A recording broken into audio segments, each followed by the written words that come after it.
시청자 여러분 안녕하십니까? 오전 10시 반 프레스룸 라이브 최윤영입니다. 유한솔입니다. 살아있는 뉴스를 더 깊게, 더 쉽게 전해드립니다. 먼저 오늘의 뉴스 네컷입니다.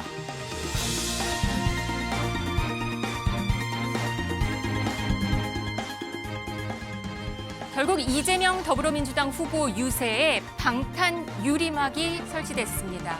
테러 위협 때문인데 대한민국 대선 후보로서는 최초의 사례입니다. 대선의 막판 변수로는 김문수 그리고 이준석 두 후보의 단일화 여부가 꼽히고 있습니다.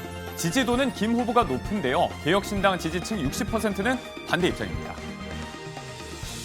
파란색과 빨간색, 하와이의 홍준표 전 시장의 SNS의 넥타이 색깔이 여러 추측을 낳았습니다. 조금 전 들어온 소식에 따르면 홍 전 시장 민주당과 손잡을 일은 없다고 했습니다. 음주운전 사고로 재판을 받던 트로트 가수 김호중 씨가 상고를 포기했습니다. 어쩌면 벌금형에 그쳤을 수도 있었을까요? 2년 6개월형이 확정됐습니다. 자, 그리고 오늘도 정치권 소식부터 준비가 돼 있습니다. 프레스룸 라이브 지금 시작합니다. 저희가 더 많은 것을 함께 하기 위해서는 충분히 오실 수 있는 부분도 있다라고 생각이 들고 저는 그 이준석 후보와 여러 가지를 해오면서 아마 가치라든지 진정성이라든지 비슷한 측면이 있을 거라고 생각됩니다. 그렇게 국민의힘에 저랑 친하다는 사람은 매일 저한테 전화 오고 저는 일관되게 답합니다. 가능성 없다. 그 당은 고쳐줄 수 없는 당이다. 이준석 후보는 우리 당의 대표를 하셨잖아요. 저는 지금도 뭐 다른 후보라고 생각을 안 합니다. 다른 당이라고 생각 안 하고요. 지금 우리 당이 좀 잘못한 점이 있어서 헤어져 있습니다. 그래서 헤어져 있으나 하나다. 저 인간 때문에 표 떨어진다고 하면서 내쫓더니만은 요즘 돼가지고는 다른 소리 하는 거 보니까 환절기인가 봅니다. 그렇다고 해가지고 지금 제 정치적 입장이 달라질 것은 없다. 단일화 논의 자체에는 전혀 관심이 없습니다. 네, 대선까지 이제 14일 남았습니다. 재외국민 투표는 오늘 시작했는데요. 저희 MBN에서는 여야 선거 상황 집중해서 다루면서 각 선거 캠프 모시고 있습니다. 오늘은 강승규 국민의힘 선대위 홍보본부장 나오셨습니다. 안녕하세요. 안녕하세요. 이제 딱 2주가 남았습니다. 그렇습니다. 그간 국민의힘에서는 많은 일들이 있었어요. 근데 지금은 선거운동 총력을 기울이는 중이죠. 네, 그렇습니다. 어떻게 지금 준비 중이신가요? 뭐 이제 늦게 출발했지만 우리 후보의 인물 강점이 워낙 많으니까 뭐 파도 미담 파파미라고 하는데 네. 그런 후보의 강점을 어떻게 잘 전달할 것이냐. 그다음에 또 이재명 후보가 만약에 이번에 대통령이 된다면 입법부, 행정부, 사법부를 장악해서 권력 독점에 따른 폐해가 많을 것이다. 이것 등을 네. 국민들에게, 유권자들에게 좀 알리려고 노력하고 있습니다. 네, 알겠습니다. 조금 전에 김용태 비대위원장이 긴급 기자회견을 했습니다. 갑자기 긴급 기자회견이라 그래서 어떤 내용이 나올까 궁금했었는데요. 먼저 한번 보시고 오겠습니다. 저는 오늘 대통령 후보 배우자 TV 생중계 토론을 제안드리려 합니다. 지난 시기 대통령 배우자 문제는 국민께 희망보다는 실망을 드렸고 대통령 배우자의 사회적 영향력은 크지만 이에 대한 검증은 턱없이 부족합니다. 이 토론은 특정 배우자를 겨냥한 것이 아닙니다. 국민이 대통령을 고를 때 그 곁에 설 사람에 대해서도 판단할 수 있어야 한다는 상식적 요청입니다. TV 토론은 사전투표 전에 이루어지기를 희망합니다. 대통령 배우자 TV 토론을 제안을 했습니다. 네. 아셨습니까? 아니에요. 아. 여기 와서 저도 들었습니다. 갑자기 긴급 기자회견이라고 네, 한 네. 15분 전쯤에 이게 공지가 나서 저희도 궁금했었는데 왜 배우자 토론회를 제안을 하게 된 걸까요?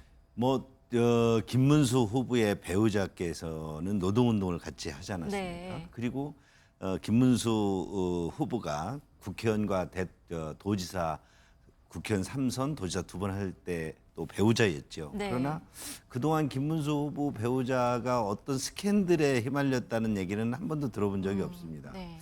그러나 우리 상대 후보인 이재명 후보의 그 배우자께서는 성남시장 그리고 또 도지사 4년 동안에 많은 의혹과 또 재판까지 진행되고 있지 않습니까? 법인카드를 개인 카드처럼 사용했다는 어떤 혐의로 재판도 받고 있는데요. 네. 이런 부분에 있어서 이번 대통령 선거가 어떤 후보의 어떤 정책이라든가 인물 대물 중심으로 이루어지고 있지만 네. 우리 대한민국 정치에서 또 배우자에 대한 여러 가지 논란이 있기 때문에 이런 면에서 그럼 배우자 간 토론을 통해서 배우자도 한번 평가를 받아보자 하는 것이 김용태 비대위원장의 어떤 제안이 아닌가 이렇게 이해가 네. 됩니다. 방금 그 민주당에서도 반응이 나오긴 했습니다. 이게 배우자 토론하자는 말은 좀 황당하다라는 말도 하나 있었고요. 박경미 대변인은 배우자가 정치할 건가, 미혼인 이준석은 어떻게 할 건가요? 이런 얘기도 했습니다. 당연히 뭐 민주당 쪽에서는 네. 아무래도 김혜경 그 배우자께서 지금 여러 가지 국민들로부터 받고 있는 의혹의 눈초리가 있기 때문에 뭐 회피하겠죠. 그러나 저희는 지금 이번에 그 선거에서 그동안 또 우리 대통령 가족의 문제에 대해서 많은 논란이 있었기 때문에 이런 부분에서 배우자까지 한번 검증을 해보자는 것도 선거 전략 차원에서 아마 네. 제안하는 것 같습니다. 네. 지금 국민의힘은 사실 지지율을 많이 올려야 되잖아요. 이제 네, 얼마 그렇습니다. 안 남은 시점인데 최근 지지율을 보면은 김문수 후보 지지율이 한 30% 안팎에서 좀 갇혀 있다. 박스권 1에 갇혔다는 평가가 많습니다. 이 최근 지지율은 어떻게 보고 계십니까? 물론 저희가 늦게 시작했고 국민들께 많이 그 실망을 끼쳐드린 후보 선출 과정에서의 혼선도 좀 있었습니다. 네. 그러나 김문수 후보에 대해서는 국민들께서 그 진가를 잘 알지 못한 측면도 있었습니다. 그러나 지금 선거 운동이 진행되면서 김문수 후보가 이런 분이구나, 이렇게 정말 그 아주 멋진 분이었구나. 파도 미담뿐이구나. 네. 아니 이거 진보 그러니까 유시민 그런 경기지사 후보와의 토론 과정에서 그 진보주의자들한테 옥바라지도 받고 그리고 또 보수 진영으로 전향을 해서도 여러 가지 한 번도 배신한 적이 없는 그 아주 진면목을 보기 때문에 국민들께서 지금 저런 김문수라면 지금 이런 부분에서 한번 우리가 대통령으로 뽑아볼 필요가 있다 이런 것들이 서서히 살아나고 있어서 네. 지금 지지율 지금 대략 한 7, 8% 격차부터 한 12, 3%까지 격차가 나는데 저는 지금 앞으로 2주간의 선거 운동간에 충분히 이겨낼 수 있다. 김문수 후보의 진면목을 알게 되면은 네. 좀 올라갈 것이다 이렇게 네, 보시는군요. 네, 네. 그런데 중도층 아까 여론조사 화면 잠깐 보셨는데요. 여론조사 어제 나온 MBN 여론조사 보면요. 중도층은 이재명 후보 55.8%, 김문수 후보 23.6%입니다. 이재명 후보 손을 더 들어주고 있는 모습이고요. 대구 경북 지역에서는 이재명 후보 지지율이 사실 30%대로 올랐어요. 김문수 후보는 이 텃밭에서 46.9% 절반에 못 미쳤거든요. 이들 표를 어떻게 가져오느냐가 좀 핵심일 것 같습니다. 저희는 지금 올라가는 추세이고 김문수 네. 후보를 좀 알아가는 상황이기 때문에 이런 면에서 지금 지지율로 이렇게 박스권에 갇혀 있다 이렇게 한정하는 것은 좀 그렇고요. 네. 저희가 지난 20대 대선에서도 보면 당시 윤석열 후보와 이재명 후보가 마지막까지도 많게는 12%, 우리 당내 그 여의도 연구조사에서도 또 적게는 7, 8%를 윤석열 후보가 앞서는 것으로 줄곧 조사가 되었지만 실제 표를 개봉해 보니 0.73% 뭐 이런 정도밖에 네. 차이가 나지 않았습니까? 계속 뭐 올린다는 예, 그런 전략인가요? 전략은? 저희는 지금 뭐 윤재욱 총괄본부장이도 얘기를 했지만 네. 하루에 1%씩 올려서 소위 말해서 하루에 1% 골든 포인트씩 크로스를 좀 올려서. 네. 골든 크로스를 그 네. 사전 투표 날 좀 만들자 하는 것이 저희 전략입니다. 네, 골든 크로스라면은 좀 쉽게 말씀해 주시면 1% 포인트씩 올리면서 해서 이제 우리 네. 김문수 후보가 이재명 후보를 앞서는 감사합니다. 것이죠. 네, 알겠습니다. 근데 지지율을 모으려면 사실 대선 시작하면서부터 국민의힘에서 계속해서 나온 화두는 빅텐트였어요. 근데 지금 이준석 후보가 좀 궁금한 상황이거든요. 이 이준석 후보는 사실 계속해서 살짝 부드러워지긴 했지만 관심 없다로 나가고 있기는 합니다. 조금 전 앞서 보신 영상에서도 보셨는데요. 김문수 후보는 이준석 후보 고생이다 이런 얘기도 했거든요. 어떻게 돼가는 겁니까? 어제 엊그제 TV 토론 보니까 분명 이준석 후보와 우리 김문수 후보와는 같이 가치에서 많은 부분에 일치하는 부분이 있고요. 그렇지만 또 그 지난 그 당대표 시절에 네. 이준석 후보가 우리 지도부와 여러 갈등 속에서 또 좀 과정 속에서 서운한 면도 있지 않습니까? 이런 부분들은 좀 풀어가야 된다면 저는 충분히 단일화 가능성이 있다고 봅니다. 네. 또 단일화 가능성이 지금 우리 김문수 후보는 이제 우리 민주화부터 산업화 이런 부분을 쭉 이뤄온 그 세대를 대표한다고 볼 수가 있고요. 네. 우리 이준석 후보는 또 미래를 예측하지 않습니까? 미래를 또 대표한다고 볼 수 있지 않습니까? 지난 TV 토론에서도 AI라든지 AI의 어떤 전기 에너지 또 그런 코인의 스테이블 코인 등을 설명할 때 보면 두 후보보다 나머지 세 후보보다도 훨씬 이에 대해서 미래에 대해서 이런 것이 주요 패러다임이 됐을 때 크게 대처할 수 있다 보면 네.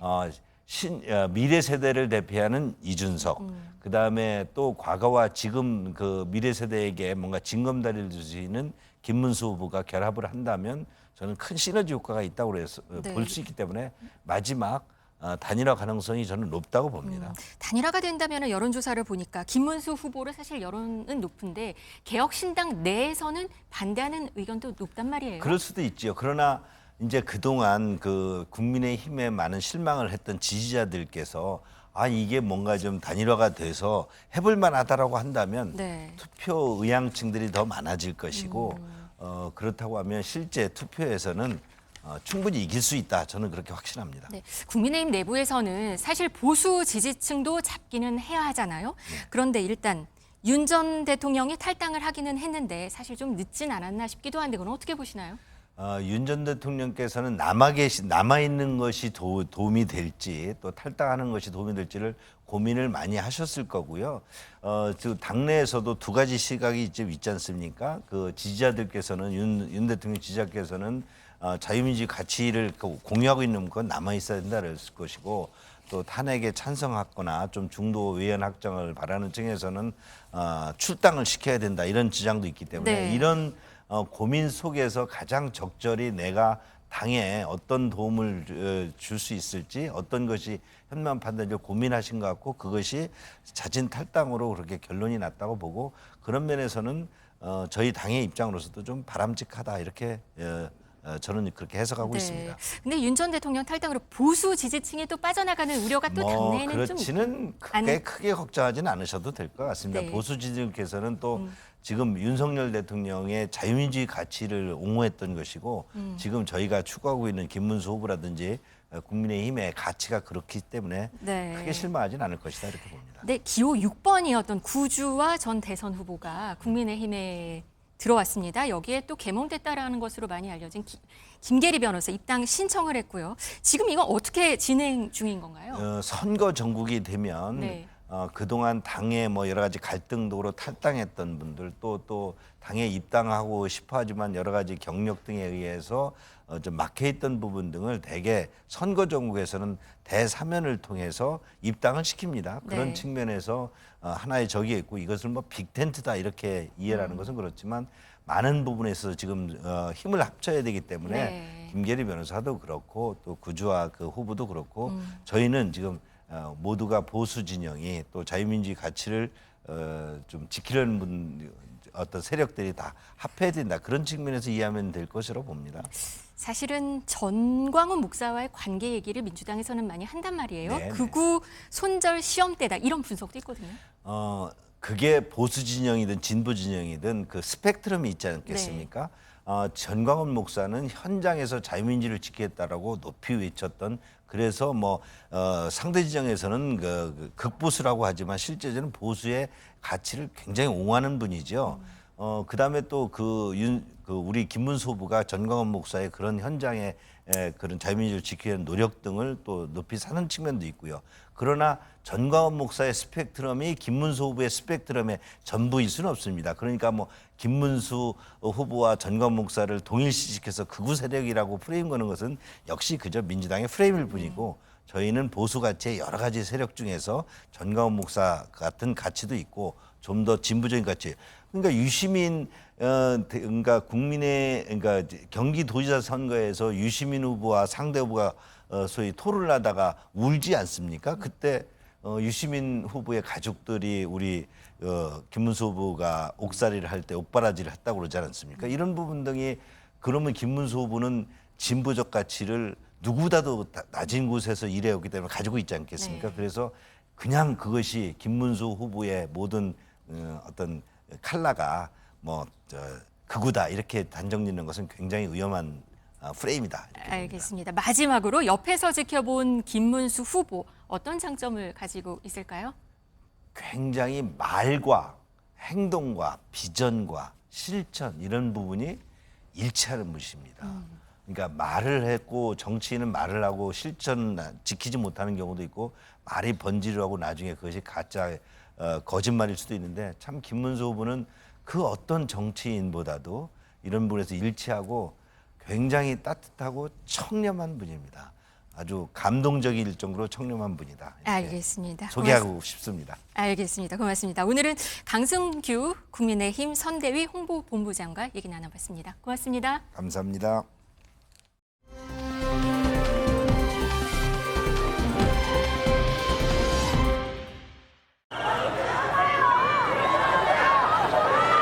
후보님 들어오시라고 지금 이걸 네, 여러분이 걱정을 하신다니까 제가 답답하긴 하지만 좀 갇혀 있도록 하겠습니다.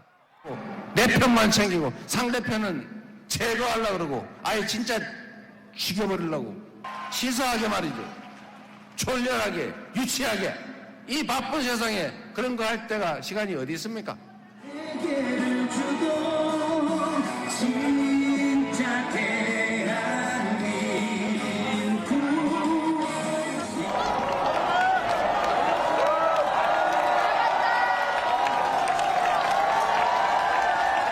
제가 미력 하나마 우리 후보님과 그 같은 길을 가겠습니다. 여러분 함께 하시겠습니까?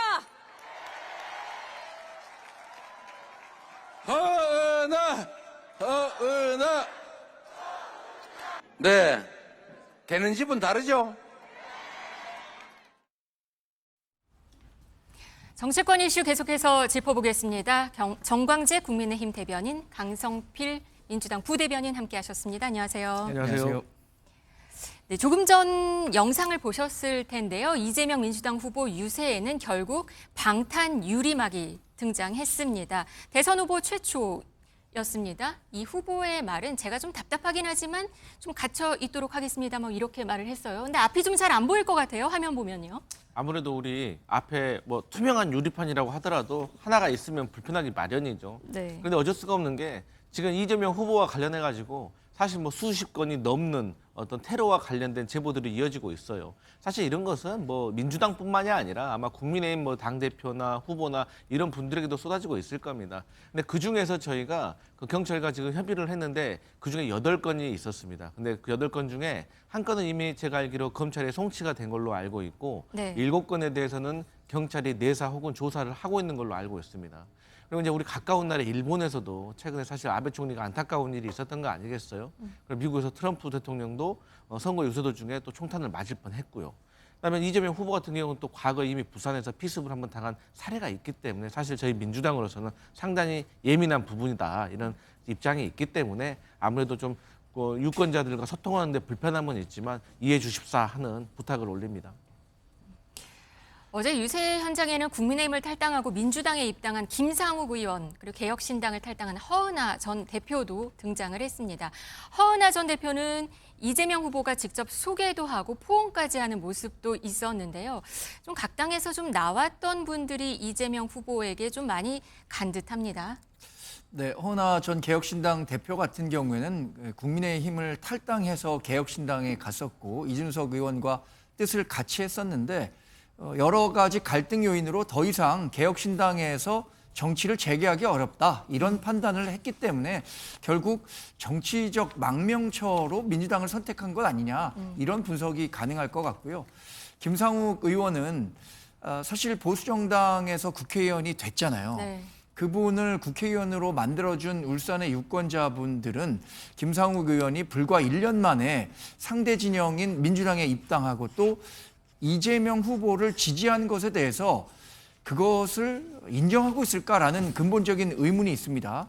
또 하나 보수 정치에 대해서 실망했다고 간다고 했다면 100번 양보해서 제가 개혁신당 같다면 이해하겠습니다. 네. 그런데 민주당 간다고 한 부분에 대해서 과연 김상욱 의원을 지지했던 유권자 여러분들이 어떻게 평가할 것인가 스스로 자문해 볼 필요도 있다고 생각합니다. 네. 허은하 전 대표 같은 경우는 개혁신당 이준석 후보의 측근 그룹으로 분류가 돼서 개혁신당 대표까지 올랐지만 그 이후에 이준석 후보와의 갈등 끝에 대표직을 박탈당했었습니다. 과거 두 사람의 갈등 모습 저희가 모아봤는데요. 보시죠. 이준석 의원이 어제 서울 홍대거리에서 사실상의 대선 출마 선언을 했습니다. 집이 불타고 있는데 혼자 스포트라이트를 받겠다고 대선 출마 선언을 하는 것이 과연 정상적인 정치입니까? 자신의 정치적 계산만 챙기는 이런 행태야말로 전형적인 트러블 메이커의 모습입니다. 제가 뭐 상황 정치를 하겠느냐라는 건데 제가 오히려 안 했기 때문에 이런 상황이 발생한 거죠. 그러니까 뭐 저한테 상황 정치했다 이렇게 지적하는 분이 있는데요. 네. 상황이면 그렇게 말 안 듣고 있겠습니까 지금? 그러니까 애초에 그 형용 모순인 얘기예요. 이준석의 정치 밑바닥은 어디입니까? 이번 무단 잠적 루머를 계기로 이준석 천하람의 민낯을 다시 한번 알게 됐습니다. 이들은 상대가 순순히 물러나면 부관 참시할 정치인들입니다. 저는 제가 예를 들어 저한테 국민의힘에서 당원 소환 투표로 뭐 90%의 당원들이 나가라 그랬으면 나갔겠죠. 만약 92% 당원이 저한테 야, 너 안 되겠다 그랬으면은 제 성격상 제가 무슨 뭐 통장 들고 도망가고 이렇게 하겠습니까? 지난 2월 상황이었는데요. 이준석 후보는 비례를 노리고 들어왔던 인사들이라면서 예고된 행보가 하는 것이다. 놀랍지 않다. 이런 반응을 했습니다.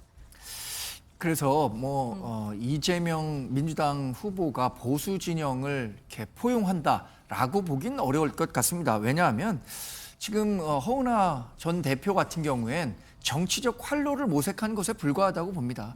개혁신당에서 도저히 정치 재개할 가능성은 없어진 거죠. 그렇다면 기존에 떠났던 국민의힘으로 돌아갈 수도 없고 정치를 계속하겠다면 이제 남은 선택지는 민주당이 될 것이고 이재명 후보가 가뜩이나 여러 여론조사를 통해서 가장 우세한 후보라는 측면에서 봤을 때는 그 정치적 선택지로 이재명 후보를 선택했다고 봅니다. 네. 지금 이재명 후보 지지도가 꽤 높습니다. 김문수, 이준석 후보를 두 자릿수 차로 앞서는 여론조사 결과가 잇따라 나오고 있는데요. 오히려 이재명 민주당 쪽에서는 그러니까 일단 이 후보 지지도가 50% 넘어선 여러 조사가 나오고 있는데요. 김문수, 이준석 후보가 현재 여론 흐름을 타개할 돌파구를 마련하지 못하면 이재명 후보는 2주 후의 대선에서 뭐 득표율 60% 한번 기록할 것이다. 이런 가능성도 거론되고 있는 상황이거든요. 어떻게 지금 준비를 하고 계시는 건가요? 이 대통령 선거에는 여러 가지 징크스가 있습니다. 그 많은 징크스 중에서 깨진 것도 있는데 아직까지 깨지지 않은 징크스 중에 하나가 본선의 후보로 등록할 당시에 1위를 하고 있는 후보가 계속해서 대통령이 됐습니다. 그러니까 이재명 후보가 그랬나요? 대통령이 될 가능성이 높다는 거죠. 뭐 많은 언론 기사 여러 가지가 나와 있습니다. 근데 이제 왜 이번에 최대 득표, 최대 격차가 나야 된다라고 주장하냐면 이건 민주당과 어떤 이재명 후보 개인의 영광 때문에 그런 게 아니라 이거는 비상계엄 때문에 생긴 조기 대선, 즉 대통령 보궐선거입니다. 그럼 대통령이 왜 보궐선거를 치르게 됐습니까? 이것은 대통령이 파면됐기 때문이죠. 불법적인 비상계엄. 그리고 여러 가지 국민들에게 실망시켰던 모습을 이게 민심이 두 쪽으로 갈라지게 만든 이유가 있었어요. 그렇기 때문에 이번에는 전국에서 고루 그리고 험지에서도 저희가 많은 득표를 해야지 그걸 동력 삼아서 새로운 정부가 들어왔을 때는 국민적인 통합을 이룰 수 있기 때문에 최대 격차, 최대 득표가 필요하다라는 점을 제가 강조하고 있고 정말 트리플 크라운 아까 말씀하신 트리플 크라운 얘기를 지금 하고 있으신 거잖아요. 최다 득표수, 득표율, 뭐 격차 이건가요? 맞습니다. 근데 이제 그런 건 참 방금 말씀드린 거였고요. 네. 어쨌든 간에 방금 전에 나왔던 것 중에 김상욱 의원이라든가 허은하 뭐 전 개혁신당 대표 이야기 같은 거에 잠깐 설명을 드리면 사실 비상계엄이 잘못됐고 탄핵에 찬성해야 된다라는 것은 대다수의 국민들이 동의하는 평범한 가치예요. 근데 여기에 있어서 국민의힘이 반대하는 입장을 지금까지 보여왔잖아요. 근데 그 평범한 목소리를 김상욱 현역 의원이 냈는데 거기에 대해서 왕따 놓는 듯한 그럼 뭐 태도를 취하니까 본인으로서는 나올 수밖에 없었고, 그러면 왜 개혁신당으로 가지 않았냐라고 할 수가 있는데, 개혁신당 보세요.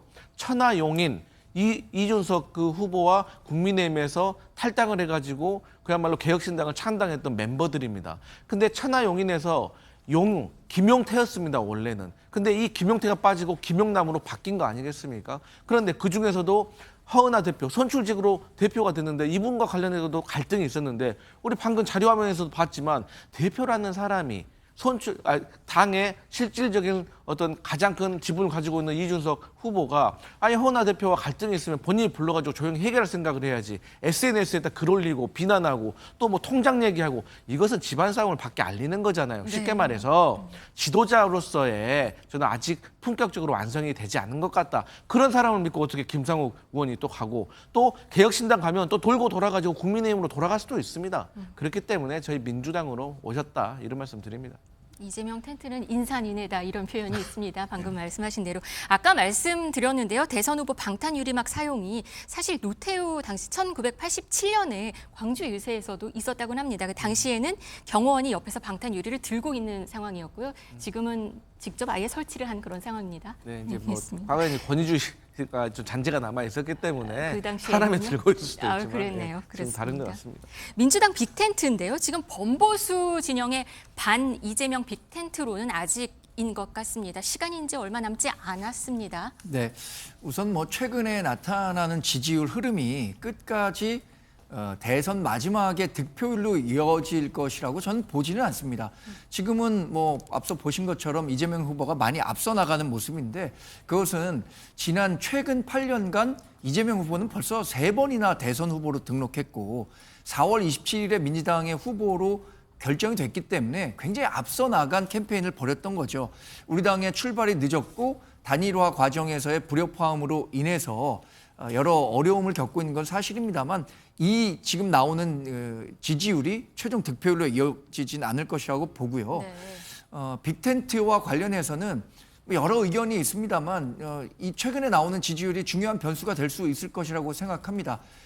어떤 시냐면 김문수 후보와 이준석 후보의 지지율 합계가 더해져서 이재명 후보를 이길 수 있다라는 확신, 그런 믿음이 생긴다면 저는 단일화 속도가 굉장히 빨라질 수 있을 것이라고 보는데, 지금은 아직 그 정도의 여론 흐름을 만들어내지 못하고 있기 때문에 두 후보 간의 단일화 논의가 아직 진척되지 못하고 있다. 그러나 어제 보셨던 것처럼 또 토론회 과정에서 봤던 것처럼 김문수 후보와 이준석 후보가 얘기하는 정책적 틀은 굉장히 같거든요. 보수로서. 그렇다면 어려운 과제겠지만 김문수 후보가 이준석 후보를 어떤 식으로든 만나서 머리를 맞대는 단일화 작업이 이루어져야 한다고 생각합니다. 알겠습니다. 빅텐트를 포함해서 국민의힘에서는 여러 갈래로 이제 통합의 필요성에 대한 이야기가 나오고 있는데, 당내 인사들 이야기하기 전에 광장의 인물, 이 사람 이야기부터 잠시 해보고 넘어가겠습니다. 영상 보시죠. 전환길이 학원 강의를 그만두고 싶어 그만둔 게 아니라 잘렸다고요. 잘라라 그랬잖아. 전환길이 우리 회사 압박 넣고 네이버 카페 가서 또 학생들 선동했잖아요. 전환길 잘라라고. 이런 사람이 무슨 역사 강의 하냐고. 솔직히 말해서 잘린 거 아닙니까? 다만 회사에 내가 상처 주기 싫어서 그냥 합의에 의해서 계약 해지됐지만 실질적으로 저는 잘렸잖아요. 슈퍼챗도 안 되잖아. 지금 슈퍼챗 하면은 뭐라 하죠? 라이브 하면은 슈퍼챗 몇 천만 배 들어온다 하던데. 전부 다 구글에서 안 해줘. 이진수 방통위원장님 보고 계십니까? 야! 정신 똑바로 차려! 대한민국 하면 망한다고! 네, 전 한국사 강사가 된 전한길 씨의 이야기였습니다. 이 강사 은퇴가 본인의 의지가 아니었다. 좀 강압적인 부분이 있었고, 뭐 슈퍼챗 이거는 유튜브에서 일종의 후원 방식인데 이런 부분들이 막혀서 여러모로 생계가 곤란하다, 이런 입장입니다. 앞서 우리가 강승규 의원과 김계리 변호사 입당 대기라든지 뭐 구주화 변호사의 딜레마 이야기도 했었지만, 이런 전한길 씨의 영향력과 또 바라보고 있는 어떤 양가적인 시선, 지지층 결집이냐 중도층 확장이냐 어떻게 바라보고 계신지 좀 궁금한데요. 사실 한 명 한 명의 표가 중요하죠. 예. 근데 전한길 강사가 저렇게 얘기하는 것은 저는 뭐 일종의 어폐가 좀 있다고 생각합니다. 예. 본인이 현실 정치에 본인의 목소리를 이렇게 뚜렷하게 내기 시작했다면 이 정도의 그 희생은 감수했었어야 한다고 생각합니다. 각오가 있었어요. 그러니까 본인이 한국사 강사로서 활동할 때와 이렇게 현실 정치에 뛰어든 이후에 그런 것은 분명한 차이가 있죠. 저는 그 전한길 강사가 우리 지지자들로부터 상당한 호응을 받을 수 있었던 것은 그분이 갖고 있었던 진정성을 지지자들이 많이 평가했기 때문이라고 생각하거든요. 연봉 60억 포기하고 본인의 소신대로 그 가치를 이야기하니까 그만큼 열광했던 거잖아요. 그러면 지금 일어나는 뭐 경제적 손실이나 뭐 회사에서 잘렸다 이런 표현이 과연 얼마나 좀 설득력이 있는 말씀인가라는 부분에 대해서는 좀 의문을 갖고 있습니다. 이런 부분에 대한 고충은 정말 실제로 처음 이야기한 것 같기도 합니다.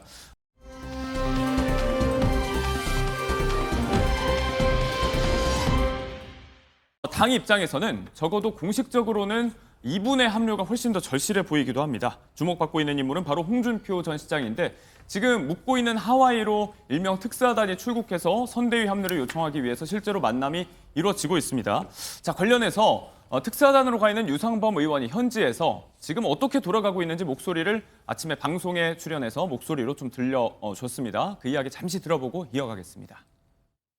파란색 넥타이를 맨 사진이 이제 국내에서 굉장히 논란이 많았지 않습니까? 맞아요. 예. 그 사진이 올라가면서 민주당발 무슨 뭐 홍준표 영입설 뭐 국무총리 제안설이 결합이 되면서 논란이 많아서 저희가 말씀을 드렸더니 그렇게 이게 문제가 되는 건 사실은 인식을 못했다. 가볍게 생각해서 그날 바로 사실은 그 푸사 사진을 또 바꿨지 않습니까? 분명히 말씀하셨어요. 대화 중에 민주당과 손잡을 일은 절대 없다는 말씀을 아주 명확하게 하셨습니다. 아, 명확. 어제 하루 하와이로 일명 특사단이 가 있는 와중에 홍준표 전 시장의 SNS 프로필 사진이 굉장히 화제였습니다. 넥타이 색깔이 파란색이 됐다가 몇 시간 만에 빨간색으로 바뀌었다가 이 부분 때문에 온갖 추측이 난무했었던 하루였는데 일단 유상범 의원의 말을 좀 정리해 보자면 한간에 제기되고 있는 민주당과의 접점, 또 차기 총리 내정설 이런 것들은 분명하게 선을 그었다. 절대로 손잡는 일이 없다고 비교적 명확하게 얘기를 했다고 하더라고요. 그러니까 홍준표 전 대구시장 본인 입으로 얘기를 해야지 우리가 믿을 수 있지. 유상범 의원이 가서 한 말을 어떻게 믿을 수가 일단 있습니까? 저희가 직접 들은 건 아니니까. 그러니까요. 그리고 홍준표 전 대구시장이 어쨌든 보수에서는 큰 스피커 아니겠습니까? 그러면 이런 자산이 민주당을 공격해 줄 때 국민의힘에게 힘이 되는 거 아니에요. 그런데 공격 안 하고 그냥 친문만 하고 있겠다. 저는 그런 시그널로 좀 보여드려지는데 저희 민주당으로서는 그것만 하더라도 큰 성과인 거죠. 그리고 다 국민들 다 알고 있잖아요. 홍준표 대구시장을 돕던 그 정책 브레인, 그 유명한 이병태 교수님 민주당 돕겠다라고 했었고 그 오랫동안 홍준표 전 대구시장을 서포트했던 미디어팀 저희 민주당 좀 돕고 있지 않습니까? 그러니까 이런 것들까지 싹 다 처리되는 모습을 보여줘야 될 거 아닙니까? 그분들이 저희 민주당 캠프 나와가지고 죄송합니다. 김문수 캠프 가겠습니다. 이런 모습 보여야지 그 말에 신뢰가 있는 거 아니겠습니까? 그리고 홍준표 대구시장은 이 상황을 즐기는 것 같아요. 내가 경고했잖아 너희들. 그 한독수 그렇게 용병만 데려오면 안 된다고 내가 그렇게 경고했는데 내 말 안 듣고 하더니 지금 너희들 봐라. 이러는 거 아니겠습니까? 하지만 그래도 오랜 동지들이 하와이까지 찾아와가지고 설득하니까 그래 그럼 내가 침묵은 할게. 요 정도까지는 제가 홍준표 전 대구시장이 하실 수 있을 것 같은데 이분이요 그렇게 그냥 쉽게 다시 설득당할 분이었으면 가족까지 데리고 탈당했겠습니까? 그래서 저는 빨리 미련 버리시고 선거 캠페인에 집중하시는 것이 낫다 이런 생각합니다. 어디까지나 이것도 추측일 수 있으니까 저희가 추측을 조금 더 이어가 보자면 홍 전 시장은 이렇게 넥타이 색깔 같은 걸로 파장일 것을 예상하지 못했다라고 하면서 특사단과 이야기하면서 그 와중에 넥타이 색깔을 또 빨간색으로 바꿨다. 이런 이야기를 전해왔는데 유상범 의원이 사실 붉은색이 홍 전 시장의 트레이드마크라고 볼 수 있잖아요. 지난 대선 때도 이 부분 붉은 속옷까지 입었다는 부분이 공방의 대상이 되기도 했는데 마침 또 특사단이 와 있는 시점이고 정말 예상을 못했을까요? 아무 의미 없는 걸까요? 그런데 당을 대표해서 홍준표 전 대구시장을 만나러 간 사람이 어제 홍준표 전 대구시장과 나눈 이야기를 전달했다. 방송에서 공신력 있는 매체를 통해서 전달한 것을 믿지 못하면 어떤 발언을 믿을 수 있겠습니까? 홍준표 전 대구시장의 입장은 이제 명확합니다. 이번 대선에서 이재명 민주당 후보를 돕는 일은 없을 것이다라는 것을 분명히 했고요. 김문수 후보를 중심으로 해서 보수가 통합돼야 한다. 그래서 승리해야 한다라는 메시지를 전한 거예요. 그 과정에서 전제 조건 윤석열 전 대통령 이제 탈당했으니까 보수가 대통합해야 한다. 이런 메시지를 전했기 때문에 지금까지 홍준표 전 대구시장을 둘러싸고 이뤘던 민주당 참여설 이런 것들은 이제 완전히 불식됐다고 보고요. 다만 선거 기간 동안에 홍준표 전 시장이 그러면 귀국해서 김문수 후보를 도울 수 있는 직접 캠페인에 뛰어들 것이냐, 이것은 아직 단언하긴 어렵겠죠. 예. 그리고 뭐 이 넥타이와 관련한 논란은 전 좀 부수적이라고 생각합니다. 이미 이렇게 논란이 되니까 예. 바꾸는 게 어떠냐라는 제안 흔쾌히 받아들여서 바꾸셨잖아요. 그런 걸로 충분히 이해할 수 있습니다. 네. 또 특사단에 따르면 그렇다면 오늘 저녁에 다시 한번 만남을 가질 예정이라고 하는데 조금 전에 뭐 선대위 합류는 점쳐보기 좀 힘들다고 했으니까 어떤 차원 정도에서 오늘 얘기가 논의가 좀 마무리가 될지 예상하세요? 원래는 이게 24시간 일정으로 바로 돌아오는 것이었는데 저는 이야기가 어느 정도 좀 진전되니까 더 설득하면 선대위 합류도 가능한 거 아니겠느냐라는 희망을 갖고 홍준표 시장과 더 이야기를 하는 것 같아요. 네. 하루 더 머물면서 저녁 같이 하자고 한 것도 홍 시장 요청이었다고 하니까 여기서 좀 건설적인 얘기가 나와서 이제 우리가 전열을 가다듬고 이제 지지율을 끌어올리는 아주 좋은 시점이거든요. 네. 홍준표 전 대구시장도 우리 당에 힘을 실어줄 수 있는 용단을 내려줄 것을 기대하고 있습니다. 네. 일부 언론에선 또 뭐 당에 대한 실망감이 여전하다. 뭐 3번 속을 수는 없다. 뭐 지난 대선과 경선 과정에서 실망감 이런 이야기도 했다고 하는데 자, 어떤 차원으로 이야기가 마무리될지 한번 지켜보도록 하고요. 그리고요. 또 한 명의 경선 후보죠. 최종 경선 2위 후보였습니다. 한동훈 전 대표의 행보도 주목을 받고 있는데 드디어 유세장에 오늘 등판합니다. 부산 광안리에서부터 유세 일정이 시작이 되는데 후보 일정과는 별개로 움직인다는 거고 선대위 합류는 고사를 했습니다. 명분이 일단 여태까지 2위 후보는 선대위에 공식적으로 함께한 선례가 없다는 건데 바깥에서 바라보시기에 지금 이런 따로 움직이는 모양새 어떻게 보고 계십니까? 일단 역대 이제 경선에서 패배하신 분들이 어쨌든 선거를 돕긴 했어요. 안 도우신 분들도 물론 있긴 하죠. 근데 이제 도로 나오시면 어쨌든 첫 번째 날 혹은 뭐 빠른 시일 내에 후보와 손을 잡고 포옹하고 그런 모습들, 우리 이제 하나가 됐다, 원팀이 됐다라는 네. 세레모니를 유권자들에게 보여주죠. 그 다음부터 이제 서로 각자 돌아다니기 시작하는 건데 네. 그 모습이 언제 나올까는 사실 미지수입니다. 근데 저는 개인적으로 확실히 이번에 국민의힘 대선 캠페인에서 최종 승자는 안철수인 것 같다. 왜? 안철수 후보가 경선에서 패해가지고 떨어졌잖아요. 예. 근데 이분이 한동훈 후보하고 입장이 똑같았어요. 계엄은 잘못됐고 탄핵은 찬성하는. 그런데 한동훈 전 후보 같은 경우는 김문수 후보를 돕지 않고 네. 안철수 전 후보 같은 경우는 어떤 면에서는 김문수 후보보다 더 진심으로 돕는 것 같은 느낌을 보이니까 한동훈 전 후보로서는 이게 상당히 압박이 되고 부담이 됐을 것입니다. 예. 본인은 반면에 라이브 방송 켜고 과자 먹고 기타 치고 뭐 스탠바이비 노래 부르고 그러다 갑자기 당원 등록해달라고 하는 거예요. 제가 살다 많은 선거를 제가 겪어봤지만 예. 대통령 선거 중반부에 갑자기 당원 배가 운동하는 건 제가 처음 봤어요. 당원 배가 운동은요 경선 때 하는 거거든요. 예. 그러니까 저런 모습들이 한동훈이 지금 대선을 도우려고 하는 것이 아니라 대선 이후에 당권을 장악하려고 하는 것이 아니냐는 오해를 받을 수밖에 없고 네. 이런 오해가 커지면 배신자 프레임에서 빠져나오기 어렵습니다. 그래서 한동훈 전 후보도 안철수 전 후보처럼 열심히 돕는 모습을 유권자들에게 보여줘야지 본인에게 또 다른 정치의 여정이 열릴 것이다 이런 말씀 드립니다. 이런 지적과 연관된 질문을 좀 드려볼 텐데 오늘 지원 유세를 시작하는 한 전 대표 측의 동선 공지가 있었죠. 좀 눈에 띄는 지점이 뭐 지원 유세 차원이 아니고 뭐 이제 한동훈 전 대표의 격려 방문이다 이런 워딩이 있더라고요.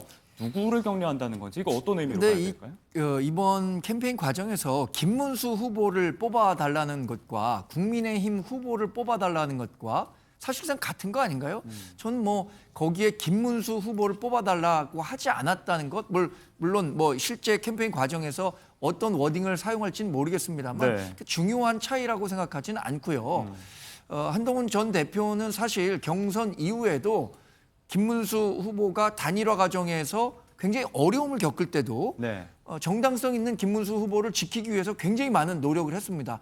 실제 한덕수 후보와의 단일화 과정에서 김문수 후보가 최종 후보가 될 수 있었던 데는 저는 한동훈 전 대표의 공이 굉장히 컸다고 평가합니다. 예. 그리고 뭐 이번에 선거운동원이 등록이 됐다 안 됐다 이런 얘기들이 있었는데 직접 확인해 보니까 선거운동원으로는 등록이 됐고요. 그래요? 예, 2박 3일 과정을 거치는 동선은 부산에서 시작해서 수도권으로 올라오는 것이고요. 본인이 아무래도 그 경선 과정에서 많은 도움을 얻었던 친한계 의원들이 지역구로 있는 곳에서 네. 본격적인 지원 유세 활동을 하는 것이 김문수 후보가 갖고 있는 중도 확장성의 문제, 이것들에 더 큰 도움이 될 수 있다라는 정치적, 전략적 판단을 했다고 생각합니다. 네.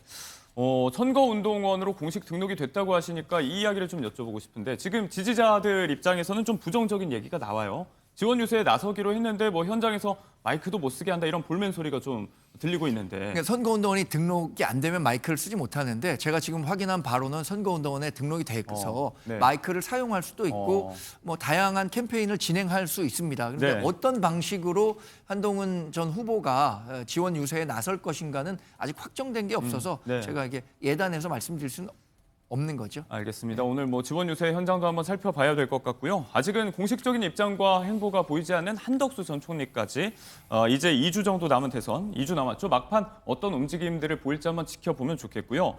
이 부분들이 대선 국면의 변수가 될 수 있기 때문에 이 이야기도 잠시 한번 해보도록 하겠습니다. 오늘 아침 국민의힘의 김용태 비대위원장 발 제안이었습니다. 긴급 제안이 있었는데 두 후보자의 배우자들에 대한 성향을 좀 검증하는 차원에서 TV 토론의 생중계를 제안을 했어요. 사실 이게 유례가 없던 일이잖아요. 이거 가능한가요? 가능한 제안인가요? 저는 이재명 후보 측의 김혜경 여사만 수용한다면 충분히 가능한 일이라고 생각합니다. 예. 그런데 이재명 후보는 기자협회가 주선하겠다는 토론회도 거부했거든요. 사실상 김혜경 여사와 설란영 여사 간의 토론회에 응할 가능성은 낮다고 봅니다. 그런데 우리 한국 정치만큼 이 영부인, 여사라고 하겠습니다. 예. 이 여사가 갖는 정치적 무게가 큰 것도 없는 것 같아요. 사실 그 선출되지 않은 권력이기 때문에 일반 그 유권자로부터 검증을 받아야 하느냐 이런 문제를 제기할 수도 있지만 대통령이라는 최고 권력자 옆에서 가장 가까이서 정치적 조언은 물론이고 다양한 이야기들을 전달할 수 있는 위치에 있는 분이기 때문에 네. 이분들이 어떤 삶을 살아왔고 어떤 생각을 갖고 있는지 유권자들은 굉장히 궁금해합니다. 아시는 것처럼 설란영 여사는 노동운동을 통해서 김문수 후보를 만났었고 네. 그동안 살아온 삶의 궤적이 지금 많은 논란을 일으키고 있는 김혜경 여사와는 다르다는 점, 이런 것들이 충분히 우리로서는 좀 부각시킬 수 있다는 측면에서 김용태 비대위원장이 이런 네. 토론회를 제안했다고 생각합니다. 민주당에서는 이제 조승래 수석 대변인이 바로 좀 황당하다는 입장을 내놨는데 사실 지금 두 여사의 행보가 조금 다르잖아요. 설란영 여사 같은 경우는 미디어와 굉장히 활발하게 접점을 만들고 있는데 김혜경 여사는 조금 조용한 행보를 좀 보이고 있거든요.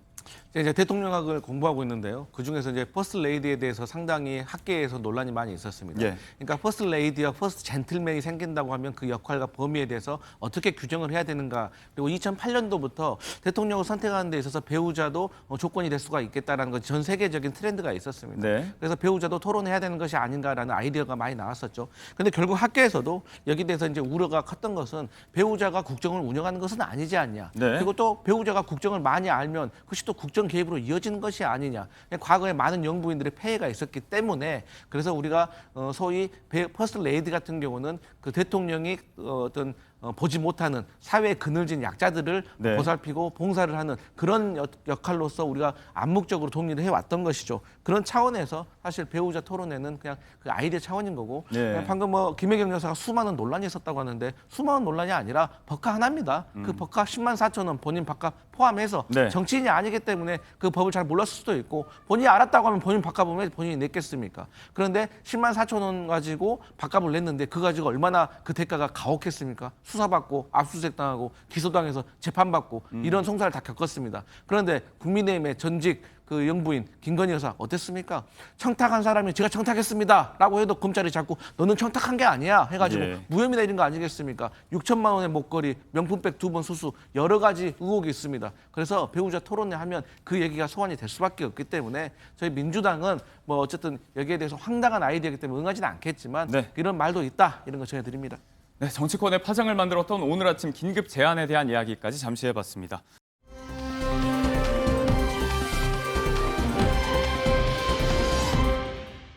그런가 하면 민주당은 사법부 압박 공세와 함께 내란 재판, 윤석열 전 대통령의 내란 수개 혐의 재판을 맡고 있는 지규현 부장판사에 대한 이른바 술자리 접대 의혹을 제기했습니다. 관련 영상 보고 잠시 이야기 이어가겠습니다.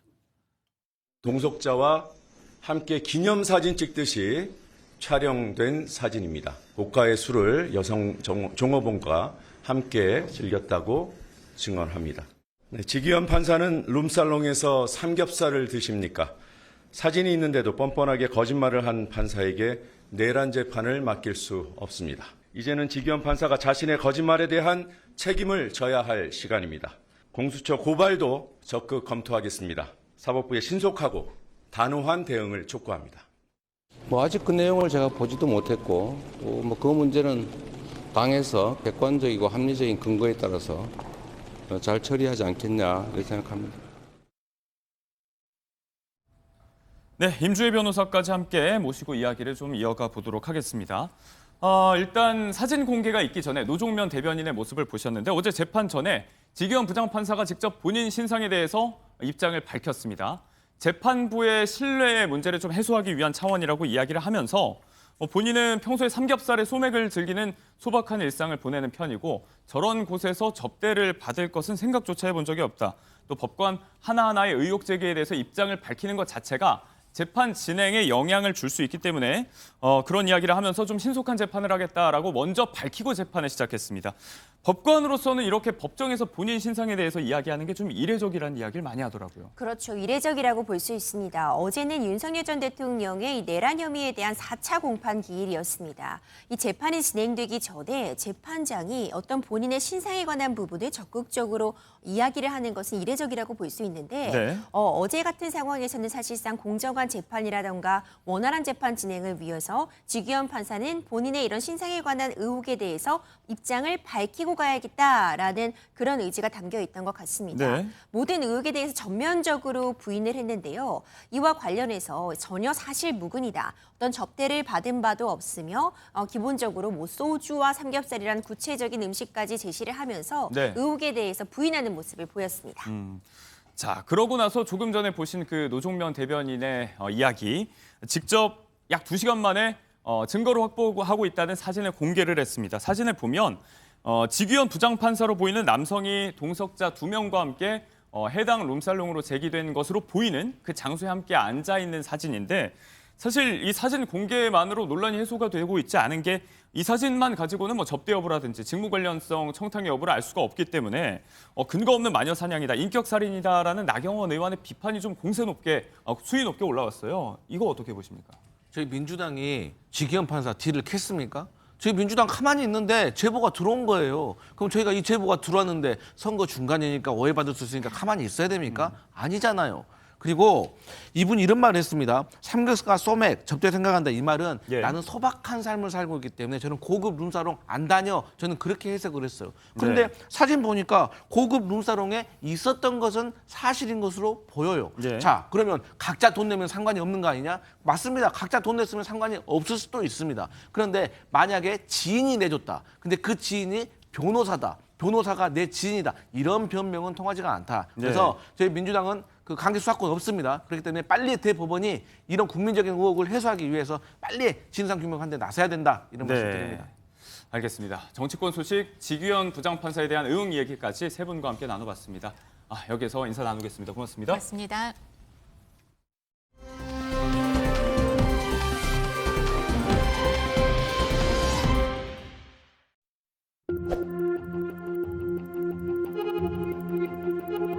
처음부터 죄인이 무슨 말이 필요하겠습니까? 어쨌든 죄송합니다. 네. 소주 3병 마셨다는 진술로 나왔는데 정확히 그날 몇 잔 마신 거예요? 죄송합니다. 반성하겠습니다. 마지막인데 억울한 점이 있습니까? 네. 매니저한테 대리다수 부탁한 적 없다는 입장은 그대로시나요? 검찰 성취하고 따로 하실 말씀. 죄송합니다.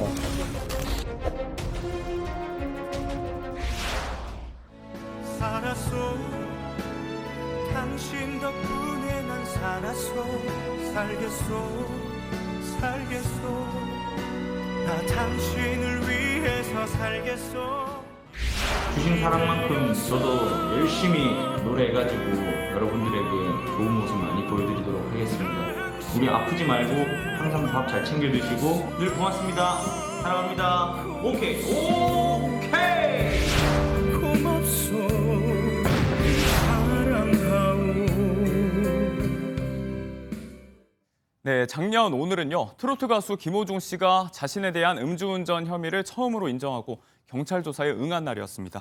공교롭게도 딱 1년이 지난 시점에 김호중 씨의 징역형이 확정됐습니다. 관련 이야기 함께하고 계신 임주혜 변호사 그리고 박진아 아나운서까지 함께 이야기를 나눠보도록 하겠습니다. 얼마 전까지만 해도 2심 판결에 불복해서 상고장을 제출했다라는 소식이 전해졌었는데 상고 취하를 한 것 같아요? 그렇습니다. 그러니까 상고를 취하했습니다. 법원에 이미 서류를 제출한 것으로 알려져 있는데요. 그렇다면은 2심 법원에서 판단을 받았던 징역 2년 6개월이 그대로 확정이 되는 겁니다. 그러니까 최종적으로 김호중 씨는 2년 6개월을 복역하게 된 것이고요. 사실 1심에서도 징역 2년 6개월이 선고가 되었습니다. 당시에는 불복을 해서 항소를 했지만 항소심 과정에서도 결국 김호중 씨의 주장이 대부분 받아들여지지 않았고요. 운전자를 바꿔치기한 부분이라던가 중간에 다시 음주를 더함으로써 일명 우리가 술타기 수법이라고 하는데 이런 부분의 죄질이 매우 좋지 못하다는 재판부의 판단이 이어졌습니다. 이에 이제 대법원 판단을 받는 것을 포기하는 것이 어떻게 보자면은 좀 더 합리적인 선택이다라고 판단을 하여서 상고를 취하하지 않았나 생각이 됩니다. 1년 넘게 이 불미스러운 일로 시끄러웠지만 팬들의 지지가 아주 공고한 게 또 화제가 됐었습니다. 팬들의 반응 지금 어떤가요? 네, 팬들은 지금 상고 포기 소식을 알리자마자 팬들은 안타까운 마음을 표했는데요. 아쉬움이 남긴 하지만 김호중 씨의 선택을 존중한다라면서 슬픈 마음을 표하기도 했습니다. 김호중 씨는 이제 징역 2년 6개월형을 다 채우고 출소를 하게 될 텐데요. 팬들은 이를 묵묵히 기다리겠다며 흔들리지 않는 팬심을 보여줬습니다. 이 흔들리지 않는 팬심은 한 스타의 인기 지표를 나타내는 차트에서도 만나볼 수 있었는데요. 지난주에 김호중 씨는 압도적인 점수로 이 1위 자리를 지킨 바 있습니다. 이 스타의 여전한 인기와 존재감을 각인시키는 지표였습니다. 만약은 없다지만 최초에 또 피해자와의 합의가 있었으면 어땠을까라는 가정도 또 댓글을 통해서 나오고 있는데 아무튼 적어도 내년 말까지는 우리가 김호중 씨의 모습을 볼 수가 없을 것 같습니다. 이 이야기 이쯤으로 정리해 보도록 하고요.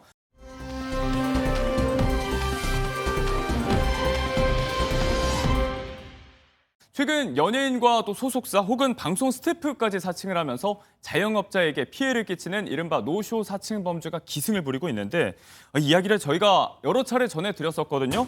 남진 씨, 송가인 씨에 이어서 뭐 이명웅 씨, 강동원 씨 정말 내로라 하는 스타들이 같은 일에 휘말리고 있습니다. 수법이 거의 같다면서요? 그렇습니다. 자영업자분들 정말 주의하셔야 될 것 같아요. 수법이 반복되고 있습니다. 이명웅 씨도 이런 사칭 피해를 입은 건데 이명웅 씨 소속사가 이제 물고기 뮤직인데요. 이 물고기 뮤직이라는 정식 명칭까지 도용을 하면서 소속사의 관계자라고 하면서도 접근을 한 겁니다. 최근 한 커뮤니티에 이런 피해 사실들이 공개가 되었는데 이명웅 씨가 이제 회식을 한다, 20여 명분의 음식 같은 부분들을 예약을 하면서 주류 같은 부분도 미리 준비해 달라고 요청을 한 겁니다. 비싼 음식들, 뭐 갈비살, 꽃등심 이런 부분들 예약을 하면서요 와인 2병 부탁드린다고 하는데 와인 2병 같은 경우 해당 식당에서 판매하고 있지 않은 주류라면 특정 또 와인 업체 등을 연락처를 알려주면서 미리 돈을 보내 주문해달라고 요구를 하는 거죠. 그러면 이 과정에서 사실상 노쇼, 실제로 이 예약은 허위였던 것이고요. 물품 대금, 그러니까 와인을 미리 구매한 대금만 피해를 입었다라는 그런 자영업자들의 성토가 이어지고 있어 주의가 필요합니다. 그걸 편취하고 이제 실제로 물품 전달은 안 되고 있는 건데 배우 강동원 씨가 출연하는 영화의 제작진을 사칭하면서 또 어떤 업장에는 1,400여만 원의 피해 금액이 또 발생하면서 계속해서 논란이 커지고 있습니다. 배우 안재욱 씨도 소속사 공지글을 통해서 피해 사실을 알리고 있는데 대응법이 좀 똑부러진다고 칭찬을 좀 받고 있어요? 네, 그렇습니다. 유명인을 사칭한 노쇼 행각으로 사기를 벌이는 일들이 성황하고 있는 요즘입니다. 어제 안재욱 씨 소속사 측은 이 사칭 피해 일지를 밝히면서 배우 이름을 제시하면서 그렇게 외부 식당 예약을 하고 있지 않다라는 점을 강조를 했습니다. 사칭 사기를 벌이려고 한 이 연락처 또한 언급을 하면서 피해가 발생하게 된다면 강경하게 대응할 것임을 표했는데요. 이러한 노쇼 사기 피해가 다시는 일지 않도록 주의할 필요가 있는 것 같습니다. 범죄 혐의자의 신상에 대한 구체적인 적시가 있었고 또 제보라든지 경찰 신고 당부, 뭐 어떤 대응의 정석이라고도 볼 수가 있을 것 같습니다.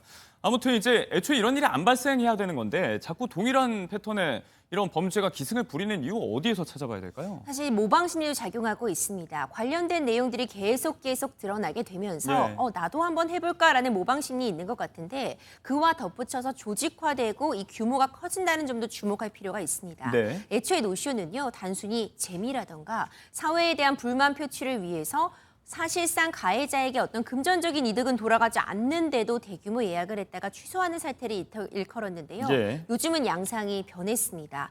예약을 하면서 특정 물품의 구매를 사전에 요구하고 그 과정에서 그 물품만을 착복한다거나 네. 아니면 그 물품 대금 자체를 착복하는 일들이 벌어지고 있습니다. 주류 같은 부분 아주 고가의 주류를 미리 주문해달라고 하는데 그 액수가 1,000만 원이 넘습니다. 워낙 또 비싼 술이 많잖아요. 그렇죠. 하지만 이 대규모 예약을 받은 자영업자 입장에서는요. 의심하는 마음이 들다가도 실제로 해당 유명인이 해당 지역에 발걸음을 하는 콘서트라던가 아니면 대규모 유세가 있으면 네. 맞나 하고 믿는 마음이 생기게 되고요. 이 물품 대금 같은 경우도 의심을 하다가도 이 예약을 꼭 유치하고 싶으니까 선뜻 구매하게도 되거든요. 이런 부분들 때문에 대규모 피해 네. 사례가 계속 발생하고 있는 것 같습니다. 자, 그리고 이번 일에 명확한 대응을 내놓은 배우 안재욱 씨 이야기를 조금만 더 해보자면 최근 방송에 출연해서 죽을 고비를 넘겼던 순간이 있었다. 근데 마냥 기쁘지 않았고 다시 눈을 감고 싶었다. 이런 사연도 전했어요. 이건 또 무슨 얘기예요? 그렇습니다. 지난 2015년에 미국 여행 중 뇌수술을 받았던 경험을 말을 한 건데요. 당시 촬영을 마치고 지인을 보기 위해서 미국에 갔었는데 숙소에서 두통을 호소해서 구급차에 실려간 적이 있었다고 합니다. 네. 당시에 급성 뇌출혈이 왔었다고 하는데요. 단순한 피로 누적인 줄 알았는데 이게